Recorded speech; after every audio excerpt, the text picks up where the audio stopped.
हाय, hello, नमस्कार मंडळी. तर झालं असं की बघा, पिल्लू आणि त्याच्या आजीला कुरकुरीत पदार्थ खायला खूप आवडतात. तर बाहेरचे कुरकुरीत पदार्थ किंवा कुरकुरे, तळलेले पदार्थ आणण्यापेक्षा चला म्हटलं घरीच काहीतरी बनवूया. तर त्यासाठी बघा मी काय केलं, गव्हाचं पीठ घेतलं, भरपूर स्वच्छ चाळून घेतलं.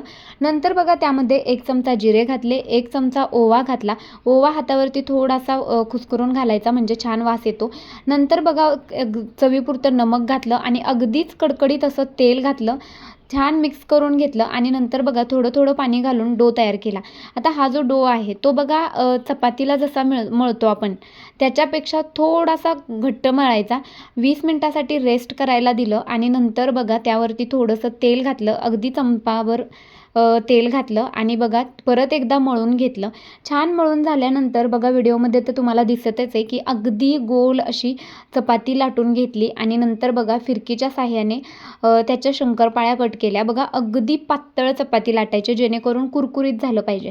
बघा जर तुम्ही जाड लाटलं तर ते मऊ पडेल, ठीक आहे, फुगेल आणि मऊ पडेल. त्यामुळे बघा पातळ लाटायचं आहे. त्यानंतर छान असं अगदी बारीक बारीक स्लाइस कट करून घेतल्या.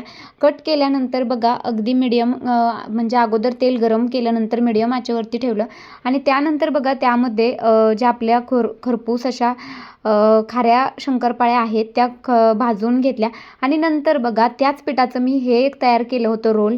तर कसं वाटलं लाईकमध्ये